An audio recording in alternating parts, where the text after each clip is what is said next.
Who's this? This is Yaron. This is my son. And this is me. Look, the admiration on his face. You're a beautiful lady. I thought, yes. Yes. Even now. In 1967, Ruth Elul was a 27-year-old mother of two when her husband, Yekutiel Novik, was killed in the Six-Day War. Yaron was 4 years old and Orit was 1 year old. So was the 4-year-old able to understand that his father was dead? Did he ask for his father? He was saying to me, "We, Israel, we won the war over the Arabs, and the Arabs killed my father." At the end of the war, Ruth didn't know initially what had happened to her husband. While she thought to herself, no news is good news, she went from army camp to camp and finally found the truth. I said to myself this sentence, "I will not let this rule over me."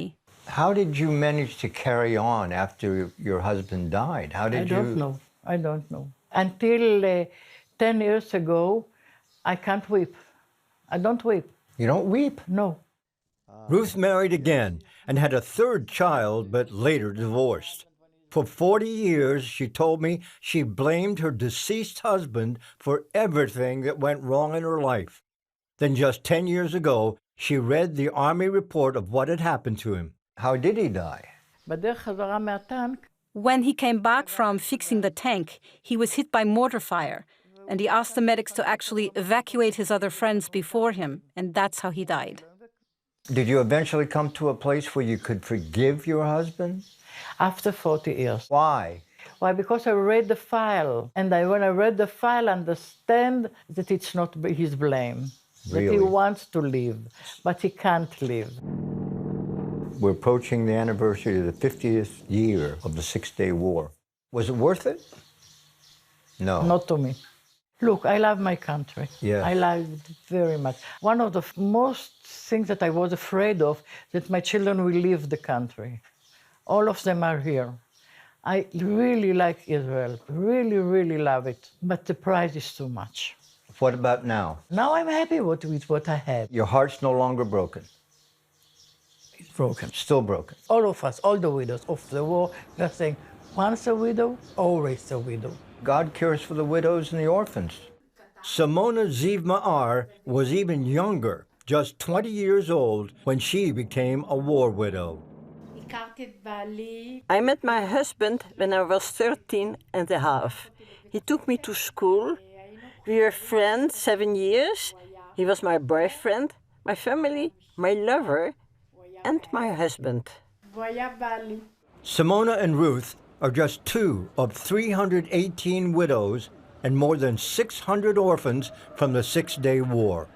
How long were you married? 4 months, then the war broke out, and that's it. What happened? He was killed on the Golan Heights on the 6th day of the war, on the last day. He was seriously wounded, and because the path was full of tanks, he died before they could get him down. And then the war started in my life. Simona has more than 800 clowns in her home, a testimony to her choice to be happy despite her loss. How did you go on after your husband died? God took care of you? God gave me strength. And she needed that strength, because shortly after Herzl died, her father and mother soon followed, leaving her all alone. 3 years later, she remarried and had 2 sons, but the marriage didn't last. Your husband had died, both parents had died. So did this make you angry with God? No, he wasn't guilty. That's the way life is. I don't know God. I can't argue with him. He decided. He did it. I can't say anything to him. Did you find any comfort in the fact that Israel won the war, but you lost your husband?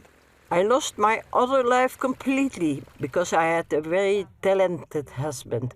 He was an amazing man. I'm certain life would have been completely different. It is a victory for the country, but my loss. He was everything for me. Both Ruth and Simona are part of the IDF, Israeli Defense Forces, Widows and Orphans organization that helps those who have suffered their same trauma. Currently, some 8,000 men, women, and children have lost loved ones in the IDF or security forces. Can you help them? We help each other. We don't have to agree with the opinion. They have their opinion, I have my opinion. It's okay, but we speak the same language. We understand each other. What do you have to say to people who have experienced the kind of grief you have? What happened to me happened. Life is beautiful.